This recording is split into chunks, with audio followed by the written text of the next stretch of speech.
মানবতার ফেরিওয়ালা সেজে ভয়ঙ্কর প্রতারণার অভিযোগে রিমান্ডে রয়েছেন মিল্টন সমাদ্দার। তার বিষয়ে আরও কিছু চাঞ্চল্যকর তথ্য পাওয়ার কথা জানিয়েছেন ঢাকা মহানগর গোয়েন্দা পুলিশের অতিরিক্ত পুলিশ কমিশনার মোহাম্মদ হারুনুর রশিদ।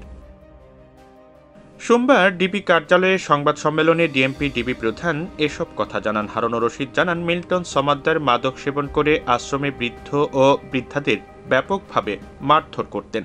সে একজন মাদক সেবন করেন, সে ইয়াবা খায়, সে তো নিজেই স্বীকার করেছেন।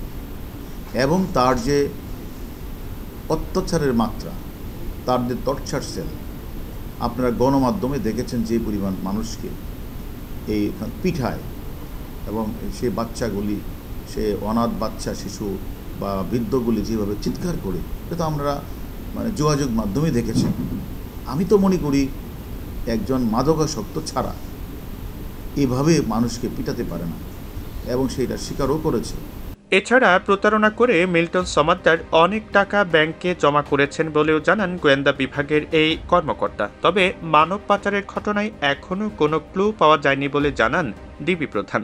তথাকথিত মানবতার ফেরিওয়ালার সেজে বিভিন্ন মানুষকে প্রতারিত করে তাদেরকে এই কিছু বৃদ্ধ, অনাথ এবং তারা মানসিকভাবে ভারসাম্যহীন এই সকল লোকদেরকে পুঁজি করে তিনি যে বিভিন্ন জায়গা থেকে যে টাকা কামাচ্ছিলেন, এই টাকাগুলো তার অ্যাকাউন্টে জমাই হচ্ছিল, বাট সে কিন্তু কোনো টাকায় খরচ করছিলেন না, তাদেরকে চিকিৎসার সেবা দিচ্ছিলেন না।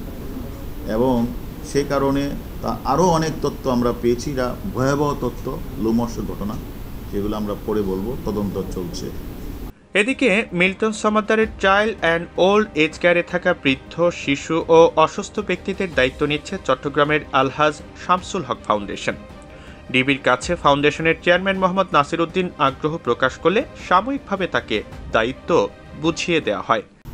প্রধান হারুন স্যার উনি খুব কনসার্ন এই বিষয়ে, যাতে বাচ্চাদের কোনো অসুবিধা না হয়। হারুন স্যারের খুব অনুরোধ, এবং উনি কনসার্ন বয়স্কদের যাতে খাওয়া দাওয়ার চিকিৎসার কোনো ধরনের ব্যাঘাত না ঘটে। তো এই বিষয়টা হয়েছে একটা মিলন হয়ে গিয়েছে। আপনারা যে নিউজ করেছেন, একটা নিউজ চ্যানেল, ওনারা গতকালকে দুপুরে খেয়েছিল ওই ভাত খাওয়ার যে কথাটা ছিল, ওরা ওই খিচুড়ি নাকি ওরা খেয়েছিল কি চার মুড়ি।